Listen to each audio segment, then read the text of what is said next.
Assalamu alaikum. Walaikum salam. It's a privilege to be here. I'd like to thank the Muslim students for putting this together. I think we have to think of the students and the young people first. Sister Linda really touched my heart with two things at the beginning and the end of my story. When I went to Beirut, Lebanon in 1965, I washed ashore and I didn't really know much about where I was, but often in my first, where I stayed, I woke to the morning prayer, the call to prayer. And that was my introduction, and that, as you said, was a soothing message that touched my heart. So you touched my heart when you mentioned that, you brought that memory. Then you ended with Tamir Rice. And last fall, I went to sit at the Crudell Center on West Boulevard. It's a recreation center. You can look at what Detroit, Lorraine, in that area. And it was a powerful moment. It was a sunny day, and I walked, and I'd been there once or twice, but I went and sat on the picnic table right under the gazebo with a canopy, and it's all teddy bears and messages.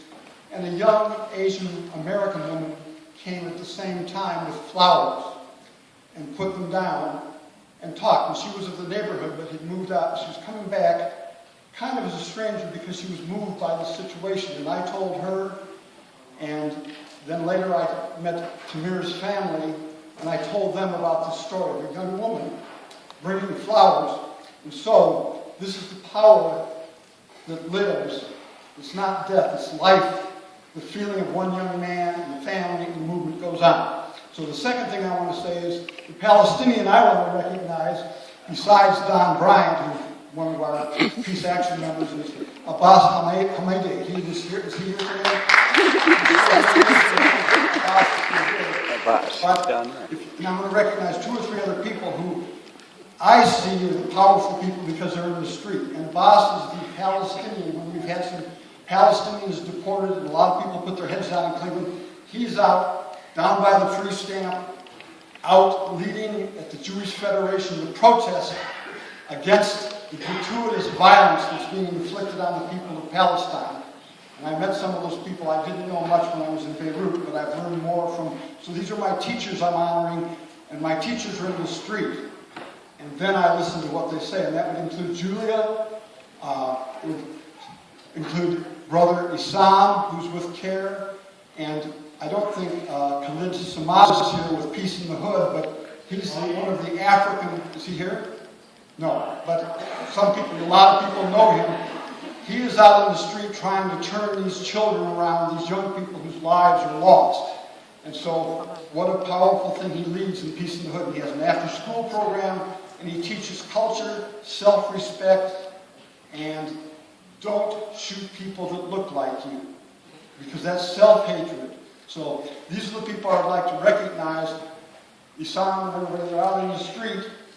And we were all there together when they shot the 2 or 3 Muslims in North Carolina in the winter, and it was the warmest moment of my life, and we stood there for 2 hours in the freezing Lake Erie wind, and the young Palestinians took over the meeting and started speaking. It was amazing.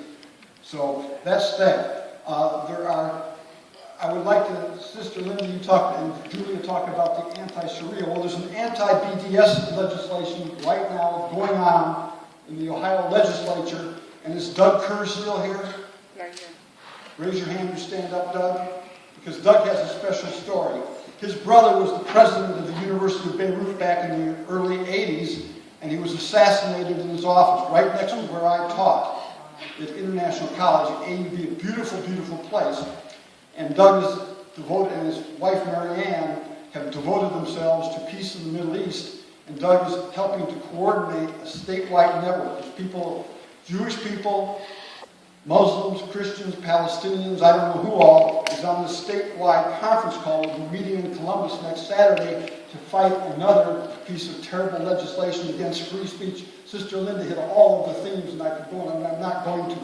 But Doug lost his brother, and he's given his life to this Mary Ann and many other people. And I would also like to recognize Cleveland Peace Action's Janet Laird, who spent 40 years of her life teaching the toughest schools. She's a member of Cleveland Peace Action, stood up with Muslims when things are tough and dangerous. There's another person from our community coming to honor your community. With that, all I want to say is that I'm here to read a statement of support for the Muslims, and this is that much, so I'm going to go. So I really promise to keep it short, but here it goes. A statement of support for the Muslim community. In these difficult times, as some political and media voices in the United States are employing divisive, scapegoating tactics and fear-mongering reminiscent of the McCarthy era witch hunts, we extend our sympathy and our support to the Muslim community. Paragraph 2. We stand in solidarity with you. We want you to know we seek practical political strategies, and that's why I enjoyed Linda so much in this little. I'm so bad on names, but there's practical people sitting up here. They're not just talking, they're out doing it. And that's what your challenge is, to join them and make them stronger. I interrupted. So where was I? See, practical political strategies. We put that in because that's why we thought this might be worthwhile. In the face of the threats you are enduring, we must all stand together in the face of these dangerous political attacks. As Martin Luther King said, injustice anywhere is a threat to justice everywhere. So this is not about you, this is about me. And if we're in community, then we're going to protect each other, because this is all we have, because we have very strong forces marshaled against us, and it's a very crisis time. So I wouldn't say a bad word, but let's get our you-know-what together. And I think that's our challenge, and that's why you're here, and that's when you leave here. Find the boss, find the people on the stage, find something to do that's more than you've been doing. And I'm not going to read the 18 people, but they all came on board easily. I'm going to read one or about 4 or 5 of these groups that support it. So the first is the American Friends Service Committee, the Quakers, who helped the runaway slaves go north. They're here and active in Cleveland. We work with black-on-black crime.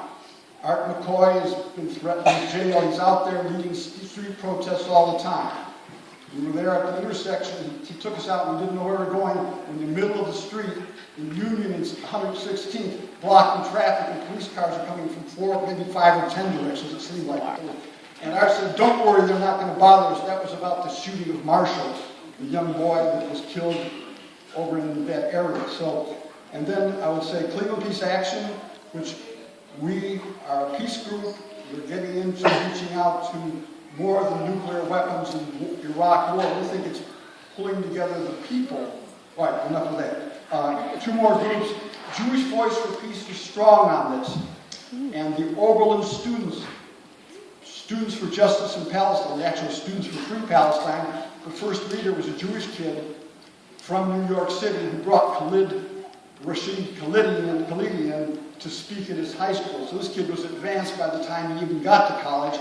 And then he passed the baton to a girl named Amanda, who then was half Palestinian. She led the students there with lots, and there weren't very many Palestinians on campus, so it was mainly white people that looked like us who were doing all this work out in the countryside. What a tremendous place. 2 more groups and I think I'm done. Stop Targeting Ohio's Poor. Those are people that are out in the street working with the poor people, which is really the issue that we ended on. And the last group I would say is this group that's older, says Women Speak Out for Peace and Justice, part of Women's International League for Peace and Freedom. Women who were bomb tests, they were in the 30s against the war, World War I, and so this is who all signed readily, and we want to double this list, so go guilt trip any of your non-Muslim friends and tell Julia, and we'll double the size of this list by the time Trump and Cruz and Kasich, who says only Christian Muslims or Christian Arabs should be let in. So,